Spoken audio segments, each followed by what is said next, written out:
आज हम लोग मध्यकालीन इतिहास, भारतीय इतिहास के 6 नंबर वीडियो के बारे में हम लोग पढ़ेंगे, जिसमें पहला वीडियो आपको भारत का मुस्लिम आक्रमण पढ़े थे, दूसरे दिल्ली सल्तनत का गुलाम वंश, खिलजी वंश, तुगलक वंश, लोदी वंश, और आज हम लोग पढ़ेंगे विजयनगर साम्राज्य के बारे में। विजयनगर साम्राज्य की स्थापना हरियर और बुक्का ने 1336 ईस्वी में की थी। उनके पिता संगम वंश के नाम पर उसका वंश संगम वंश कहलाया। संगम वंश क्या है? तो हरियर और बुक्का के पिता का नाम क्या था? संगम था। उन्हीं के नाम पर इन्होंने एक वंश संगम वंश का नाम रखा। विजयनगर सम्राट हरियर और बुक्का काम्पली राज के मंत्री थे। मोहम्मद तुगलक ने जब काम्पली को विजित किया तब हरियर और बुक्का को बंदी बना लिया। उन्होंने इस्लाम धर्म स्वीकार कर लिया। बाद में उन्हें तुगलक सेनापति के रूप में दक्षिण भेजने का निश्चय किया। हरियर और बुक्का तुगलक सेना के साथ काम्पली आए और उन्होंने काम्पली विद्रोह का दमन किया। अंत में एक संत विद्यारण के प्रभाव में आकर पुनः हिंदू बन गए। यानी कि सबसे पहले उन्होंने मुस्लिम आपको बने हुए थे, मुस्लिम धर्म को अपनाया था, फिर उसके बाद आपको हिंदू पुनः बन गए। विजयनगर को संस्थापित करने के लिए हरियर और बुक्का ने अपने गुरु विद्यारण और वेदों के प्रसिद्ध भास्कर सायण से शिक्षा ली थी। इस साम्राज्य के 4 राजवंशों संगम वंश की आपको तिथि थी 1336 से 1485। उसके बाद सालू वंश, तुलु वंश और अरावीडी वंश ने लगभग 300 वर्षों तक शासन किया था। विजयनगर साम्राज्य जो कितने वर्षों तक शासन किया था? 300 वर्षों तक शासन किया था। विजयनगर साम्राज्य की राजधानी क्रमशः अनेगोडी, विजयनगर, वेनुगोड़ा और चंद्रगिरी थी। 1352-53 में हरियर वन ने मदुरा विजय हेतु 2 सेनाएं भेजी, एक कुमार सलौ के नेतृत्व में और दूसरा कुमार कंपन के नेतृत्व में। कुमार कंपन अडायर ने मदुरा को जीतकर उसने विजयनगर में शामिल कर दिया। उसकी पत्नी गंगा देवी ने अपने पति की विजय का अपने ग्रंथ मदुरा विजयम में सजीव वर्णन किया है। कुमार कंपन बुक्का राय प्रथम का प्रथम पुत्र था। 1377 में बुक्का की मृत्यु के बाद उसका पुत्र हरियर द्वितीय 1377 से 1404 ईस्वी तक सिंहासन पर बैठा। उसने महाराजाधिराज की उपाधि धारण की। उसने कानारा, मैसूर, त्रिचनापल्ली, काची आदि प्रदेशों को जीता और श्रीलंका के राजा से राजस्व असूल भी किया। हरियर द्वितीय की सबसे बड़ी सफलता पश्चिम में बहमनी राज्य से बेलगांव और गोवा छीनना था। वह शिव के विरूपाक्ष रूप का उपासक था। चंद्रगिरी के सामंत नरसिंह सुसालू ने संगम वंश के अंतिम शासक प्रौढ़ देवराय को पदच्युत करके 1485 ईस्वी में सिंहासन पर अधिकार कर लिया। एक नवीन राजवंश सुलू वंश की स्थापना की। वीर नरसिंह सालू के पुत्र इमामडी नरसिंह सुलू वंश और अंतिम शासक को पदयुक्त करके सिंहासन पर अधिकार कर लिया। तुलु वंश की नींव डाली। 1509 ईस्वी में उनकी मृत्यु के बाद उसका अनुज कृष्णदेवराय 1509 से 29 ईस्वी तक सिंहासनसीन हुआ। कृष्णदेवराय का उत्तराधिकारी उसका भाई अयुतदेव राय हुआ। उसने 1529 से 1542 ईस्वी तक शासन किया। विजयनगर के राजा कृष्णदेवराय ने गोलकुंडा का युद्ध गोलकुंडा के सुल्तान कुली कुतुब शाह से साथ लड़ा था। जिसमें कुल्लू कुतुब शाह सेना पराजित हुई। कृष्णदेवराय का शासनकाल विजयनगर में साहित्य का क्लासिकी युग माना जाता है। उसने दरबार को तेलुगु के 8 महान विद्वान और कवि जिन्हें अष्ट दिग्गज कहा जाता था, सुशोभित करते थे। अष्ट दिग्गज किसके आपको शासनकाल में रहते थे? तो कृष्णदेवराय के। इसलिए उसके शासनकाल को तेलुगु साहित्य का स्वर्ण युग भी कहा जाता है। कृष्णदेवराय ने आंध्र भोज की उपाधि धारण की थी। कृष्णदेवराय स्वयं एक उत्कृष्ट कवि और लेखक थे। उनकी प्रमुख रचना अमुक्त माल्यद थी, जो तेलुगु भाषा के 5 महाकाव्यों में से एक है।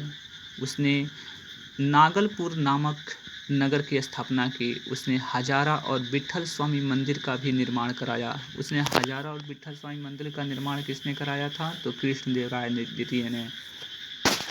उसके समय में पुर्तगाली यात्री डोमिंगो पायस ने विजयनगर साम्राज्य की यात्रा की थी। बाबर ने अपनी आत्मकथा में कृष्णदेवराय को भारत का सबसे शक्तिशाली शासक बताया है। फारसी राजदूत अब्दुल रज्जाक संगम वंश के सबसे प्रतापी शासक देवराय द्वितीय के शासनकाल में विजयनगर आया था। फारसी राजदूत था अब्दुल रज्जाक, कहाँ का था? तो फारसी राजदूत थे, जो किसके समय में आपको आया था? तो देवराय द्वितीय के विजयनगर आया था। महाभारत के तेलुगु अनुवाद का कार्य 11वीं शताब्दी में नैन ने प्रारंभ किया था, जिसे 13वीं शताब्दी के टिक्कन द्वारा तथा फिर 14वीं शताब्दी में एरन द्वारा पूरा किया गया। ये तीनों तेलुगु साहित्य के कवियत्र के रूप में विख्यात है। वैदिक ग्रंथों में भास्कर, सायण और को विजयनगर राजाओं का आश्रय मिला। जनवरी 1565 ईस्वी में तालीकोटा का युद्ध में बीजापुर, अहमदनगर, गोलकुंडा और बिदर की संयुक्त सेनाओं ने विजयनगर को पराजित किया। इस संयुक्त सेना में केवल बरार शामिल नहीं था। फरिश्ता के अनुसार यह युद्ध तालीकोटा में लड़ा गया, किंतु युद्ध का वास्तविक क्षेत्र राजसी और तंगड़ी नामक 2 ग्रामों के बीच स्थित था। तालीकोटा का युद्ध के समय विजयनगर का शासक सदाशिव राय, जो 1542 ईस्वी से 1570 ईस्वी तक इनका जीवन काल था, किंतु वास्तविक शक्ति उसके मंत्री राम राय के हाथों में थी। अराबिडु वंश की स्थापना 1570 में के लगभग तिरुमल ने सदाशिव के अपदस्थ कर पेनुकोडा में की थी। इसका उत्तराधिकारी रंग प्रथम हुआ। रंग प्रथम के बाद बेटक द्वितीय शासक बना। उसने चंद्रगिरी में अपना मुख्यालय बनाया। विजयनगर के महान शासकों की श्रृंखला में यह अंतिम वंश था। वेंकट द्वितीय राजा वोडियार का समकालीन था, जिन्होंने 1612 ईस्वी में मैसूर राज्य की स्थापना की थी। किसने मैसूर राज्य की स्थापना की थी? तो वेंकट द्वितीय राजा वोडियार का समकालीन था। विजयनगर राज्य में राजस्व का सर्वाधिक महत्वपूर्ण स्रोत भूमि कर था। भूमि का भली भांति सर्वेक्षण किया जाता था। समानतः भू राजस्व की दर उपज के 1/3 अंश से 1/6 अंश तक थी। इसका निर्धारण भूमि की श्रेणी और फसल की उत्कृष्टता के आधार पर किया जाता था। शिष्ट राय रेखा नामक कर राज्य की आय का प्रमुख स्रोत था। केंद्रीय राजस्व विभाग को 98 कहा जाता था। हम्पी के खंडहर वर्तमान उत्तरी कर्नाटक में अवस्थित है। हम्पी कहाँ अवस्थित है? उत्तरी कर्नाटक में। विजयनगर साम्राज्य की प्राचीन राजधानी का प्रतिनिधित्व करते हैं। विजयनगर काल में बना विरूपाक्ष मंदिर यहीं पर स्थित है, हम्पी में ही। हम्पी यूनेस्को का विश्व विरासत स्थलों की सूची में सम्मिलित है। विट्ठल मंदिर हम्पी का निर्माण विजयनगर साम्राज्य के तुलु वंश के महाप्रतापी राजा कृष्णदेवराय 1509 से 29 ईस्वी में करवाया था। इस मंदिर में स्थित 56 तक्षित स्तंभ संगीतमय स्वर निकालते हैं। अब आते हैं हम लोग इसके प्रश्न कोश की तरफ में। अब जितने भी आपने नोट्स पढ़ा है उस पर हम लोग क्वेश्चंस करेंगे, क्वेश्चंस को समझते हैं।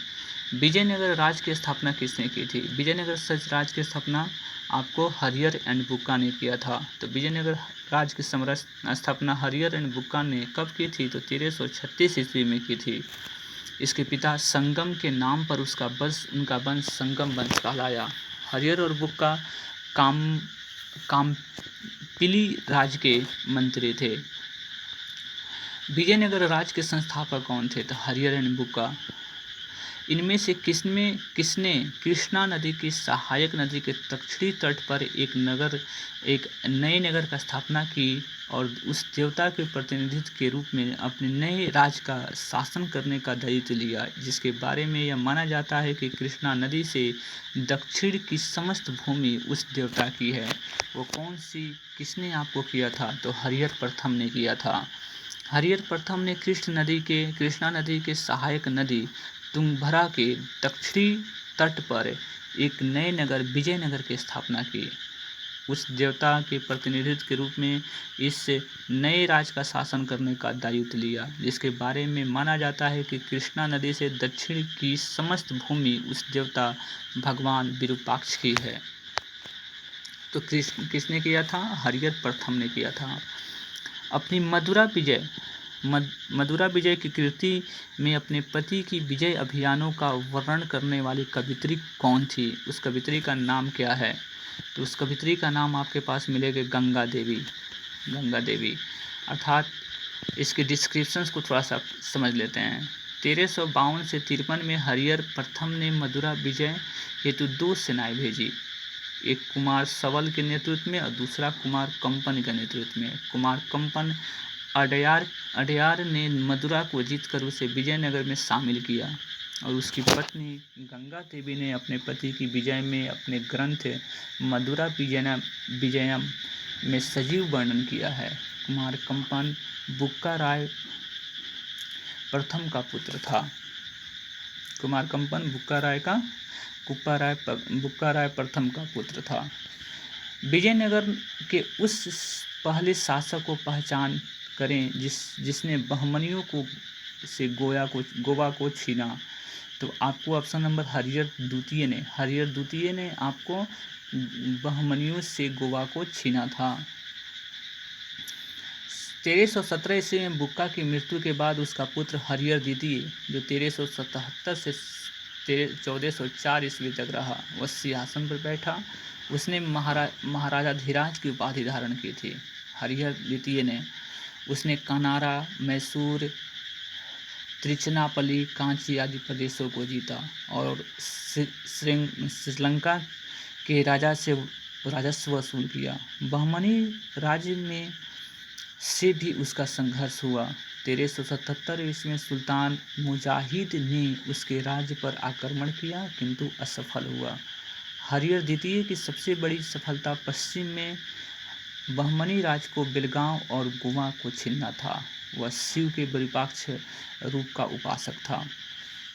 आइए चलते हैं 6 नंबर क्वेश्चंस में।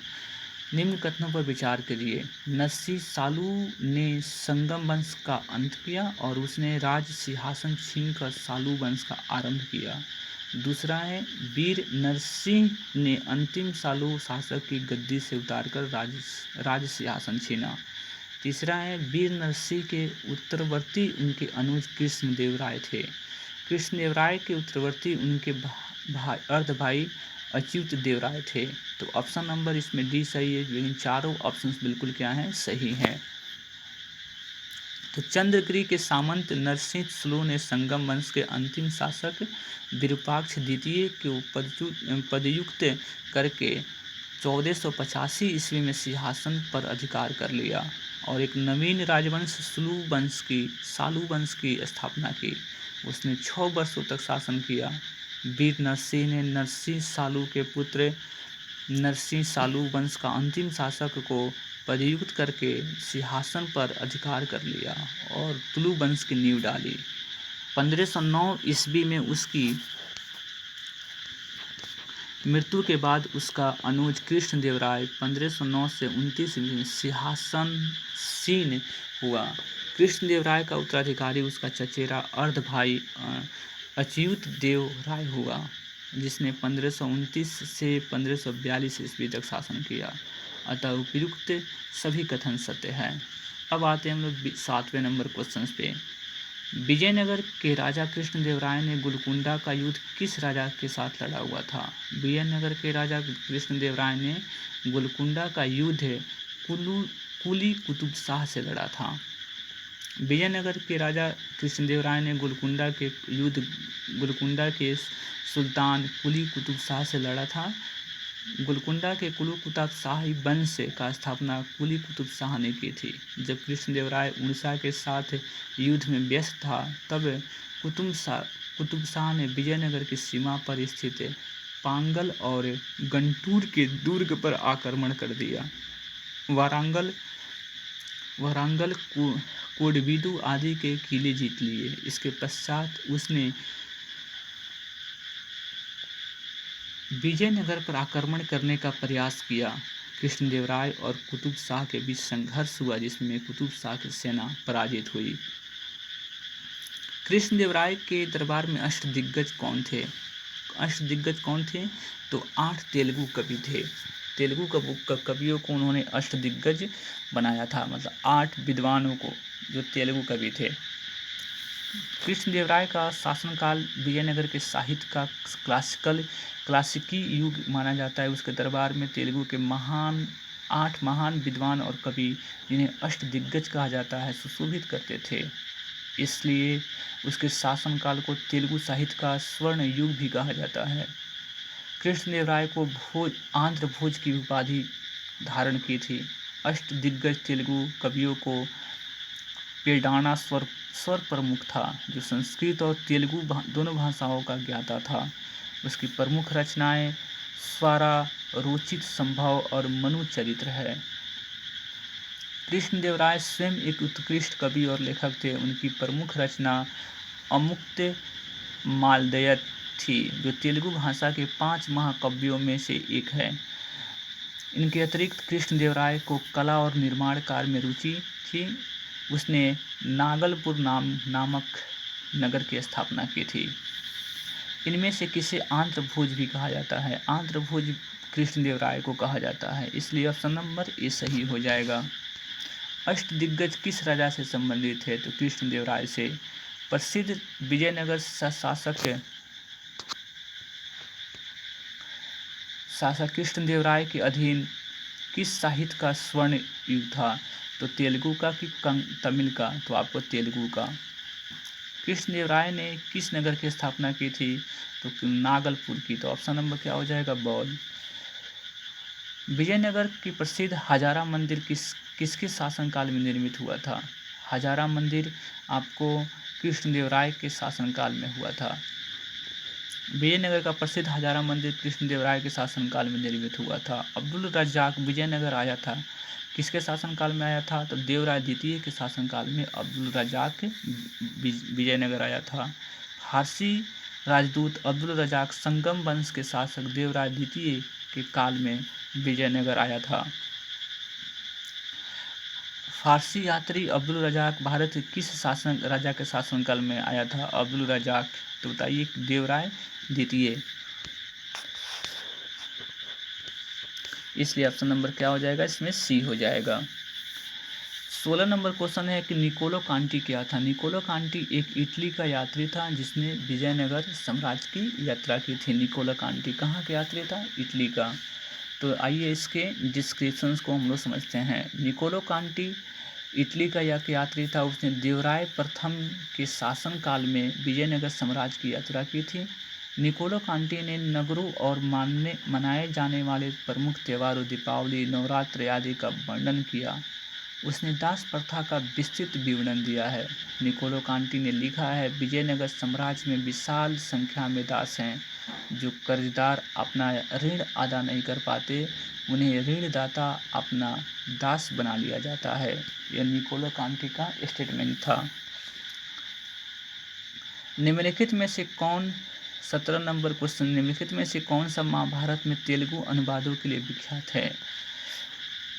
तो आपको इसमें नयन और टिक्कन जो हैं यह महाभारत को तेलुगु अनुवादों के लिए विख्यात है।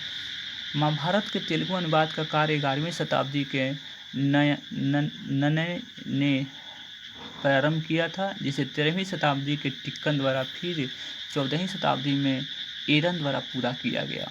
ये तीनों तेलुगु साहित्य के कवित्व के रूप में विख्यात हैं।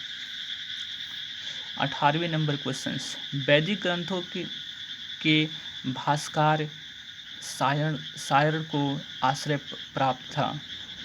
विजयनगर राजाओं का। वैदिक ग्रंथों के भास्कर सायण को विजयनगर राजाओं का आश्रय मिला। संगम के 5 पुत्रों ने, जिनमें हरिहर और बुक्का सर्वाधिक प्रसिद्ध थे, तुंगभद्रा के उत्तरी तट पर स्थित अनेगोडी दुर्ग के सम्मुख उसने उसके दक्षिण तट पर विजयनगर शहर और राज्य की नींव डाली थी।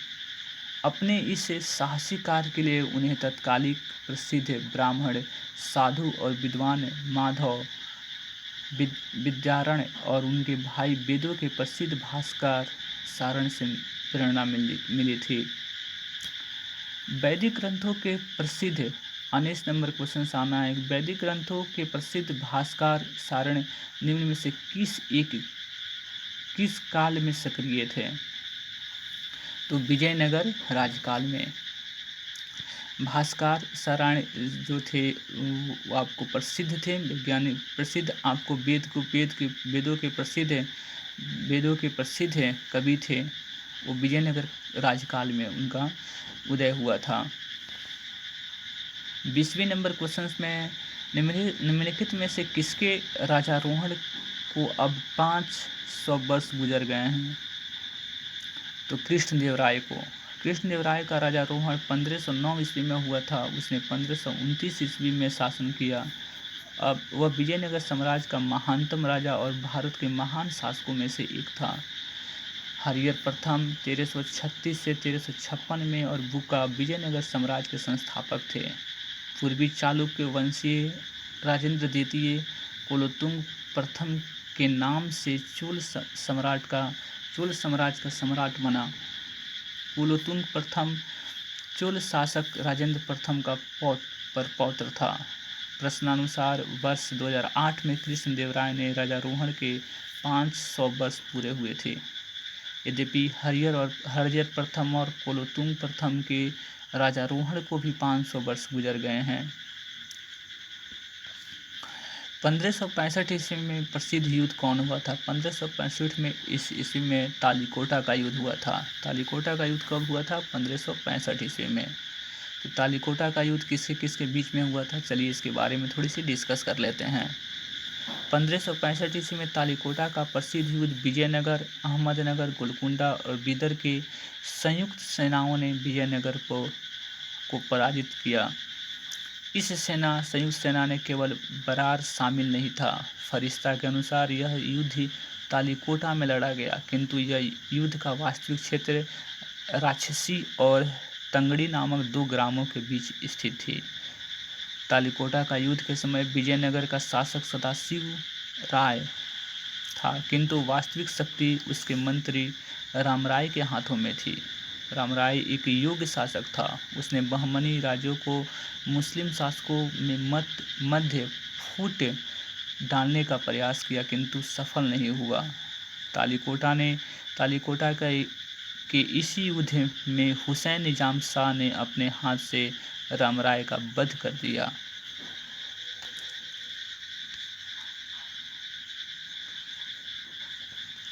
तालीकोटा का युद्ध लड़ा गया था किसके बीच में? तो ऑप्शन नंबर क्या हो जाएगा? सी, विजयनगर, बीजापुर, अहमदनगर और गोलकुंडा की संयुक्त सेनाओं के बीच में लड़ी गई थी। तालीकोटा का युद्ध कब हुआ था? तो 1565 ईस्वी में। 23 का ऑप्शन नंबर बी सही होगा। जब राजा वोडियार ने मैसूर राज्य की स्थापना की थी, तब विजयनगर साम्राज्य का शासक कौन था? तो वेंकट द्वितीय था। अराबिडु वंश का संस्थापक 1570 ईस्वी में लगभग तिरुमल के सदाशिव को अपदस्थ कर पेनुकोडा में की थी। इसके उत्तराधिकारी रंग प्रथम हुआ था। रंग प्रथम के बाद वेंकट द्वितीय शासन हुआ और उसने चंद्रगिरी को अपना मुख्यालय बनाया। विजयनगर के महान शासकों की श्रृंखला में यह अंतिम वंश था। वेंकट द्वितीय राजा वोडियार का समकालीन था, जिन्होंने 1612 ईस्वी में मैसूर राज्य की स्थापना की थी। तो वेंकट द्वितीय के समय में मैसूर राज्य की स्थापना हुई थी। विजयनगर साम्राज्य की वित्तीय व्यवस्था को मुख्य विशेषता क्या थी? तो भू राजस्व थी। भू राजस्व ही वित्तीय व्यवस्था के मुख्य आधार थी। विजयनगर साम्राज्य में विभिन्न स्रोतों की आय प्राप्त हुआ था। यहाँ भू राजस्व, संपत्ति कर, व्यापारी कर, व्यवसायी कर, उद्योग पर लगाए जाने वाले कर, सामाजिक और सामुदायिक कर तथा अपराधों के लिए आरोपित अर्थदंड राजस्व की सर्वाधिक महत्वपूर्ण स्रोत भूमि कर था, जिसे शिष्ट या राय रेखा कहा जाता था। भूमि का भली भांति सर्वेक्षण कर भू राजस्व वसूल किया जाता था। 26 नंबर क्वेश्चन में है, विजयनगर के शासक कृष्णदेव की कराधान व्यवस्था से संबंधित निम्नलिखित कथनों पर विचार कीजिए। भूमि की गुणवत्ता के आधार पर भू राजस्व की दर नियत होती थी या कारखानों के निजी स्वामी का औद्योगिक कर देते थे। तो इसमें दोनों ऑप्शन सही है, बिल्कुल सही है। विजयनगर के शासक कृष्णदेव राय की कराधान भूमि व्यवस्था में भूमि की गुणवत्ता के आधार पर भू राजस्व निर्धारित होता था। सरकार की आय का मुख्य स्रोत भू राजस्व व्यवस्था थी। भूमि के अनेक श्रेणियों में विभाजित किया गया था। राजस्व एकत्र करने हेतु 98 नामक एक अलग विभाग था। भू राजस्व निर्धारण करने हेतु 4 वर्गों में वर्गीकृत किया गया था: सिंचित, संचित, शुष्क, उद्यान और वन। सामान्यतः भू राजस्व की दर उपज के 1/3 अंश से 1/6 अंश तक थी। इसका निर्धारण भूमि की श्रेणी और फसल की उत्कृष्टता के आधार पर होता था। अपवाद स्वरूप ब्राह्मणों की भूमि से उपज का मात्र 1/20 अंश और मंदिरों की भूमि से मात्र 1/30 अंश से भू राजस्व लिया जाता था। विवाह कर, बागवानी शुल्क, सीमा शुल्क के अतिरिक्त विभिन्न वस्तुओं को उत्पादन का कारखानों के निजी स्वामित्व को एक औद्योगिक कर भी देना पड़ता था। निम्नलिखित में से किस स्थान पर खंडहर विजयनगर की प्राचीन राजधानी की प्रतिनिधित्व करते हैं? वो आपको हम्पी है। विजयनगर की राजधानी कहाँ थी? हम्पी। हम्पी के खंडहर वर्तमान उत्तरी कर्नाटक में अवस्थित विजयनगर साम्राज्य की प्राचीन राजधानी को प्रतिनिधित्व करते हैं। विजयनगर काल में बना विरूपाक्ष मंदिर यहीं पर है और हम्पी यूनेस्को की विरासत में सूचियों में सम्मिलित है। 28 नंबर क्वेश्चन है कि विजयनगर के किस शासक ने चीन के सम्राट के पास अपना राजदूत भेजा था? तो बुक्का प्रथम ने चीन के सम्राट के पास अपना राजदूत भेजा था। अब आते हैं, विजयनगर साम्राज्य की स्थापना हरिहर और बुक्का ने 1336 ईस्वी में की थी। उसने अपने इस साहसिक कार्य में हरिहर और बुक्का ने अपने गुरु विद्यारण्य तथा वेदों के प्रसिद्ध भाष्यकार सारण से प्रेरणा ली थी। संगमवंशी शासक बुक्का प्रथम ने 1374 ईस्वी में चीन के सम्राट के पास अपना दूतमंडल भेजा था। प्रमुख तेलुगु कवि श्रीनाथ किसके दरबार में थे? तो देवराय द्वितीय के दरबार में। श्रीनाथ किसके दरबार में थे? तो देवराय द्वितीय। प्रसिद्ध मध्यकालीन तेलुगु कवि श्रीनाथ विजयनगर साम्राज्य के शासक देवराय द्वितीय के दरबार में थे। वे कोडाबिडु के रेडी शासकों के संरक्षण में भी रहे थे। श्रृंगार नैषधम उनकी प्रमुख कृति है। 30 नंबर क्वेश्चन आते हैं, किसके शासनकाल में कल्याण मंडप की रचना मंदिर निर्माण का एक विशिष्ट अभिलक्षण था? तो विजयनगर की कल्याण मंडप की रचना मंदिर निर्माण की एक विशिष्ट अभिलक्षण थी विजयनगर की। मंदिर निर्माण की शैलियों में विजयनगर साम्राज्य का प्रमुख योगदान कल्याण मंडप का निर्माण है। धार्मिक उत्सवों में के समय देवी देवताओं की प्रतिमा कल्याण मंडप के स्थापित कर दी जाती थी। इसमें दैवी विवाहों का आयोजन किया जाता था। लास्ट क्वेश्चन हम लोग देखेंगे, विजयनगर प्रसिद्ध विजय विट्ठल मंदिर जिसके 56 तक्षित स्तंभ संगीतमय स्वर निकलते हैं, कहाँ अवस्थित है? यह आपको हम्पी में स्थित है। विट्ठल मंदिर का निर्माण विजयनगर साम्राज्य के तुलु वंश के महाप्रतापी राजा कृष्णदेवराय 1509 से 29 में करवाया था। इस मंदिर के में अवस्थित 56 तक्षित स्तंभ संगीतमय स्वर निकालते हैं। इस मंदिर का निर्माण विजयनगर साम्राज्य की राजधानी हम्पी में किया गया था। विट्ठल मंदिर यह हम्पी में स्थित है। इस प्रकार आपने 31 क्वेश्चन विजयनगर साम्राज्य के बारे में पढ़े। नेक्स्ट बार हम लोग पढ़ेंगे दिल्ली सल्तनत प्रशासन। दिल्ली सल्तनत की प्रशासन व्यवस्था कैसी थी, इसके बारे में हम लोग पढ़ेंगे।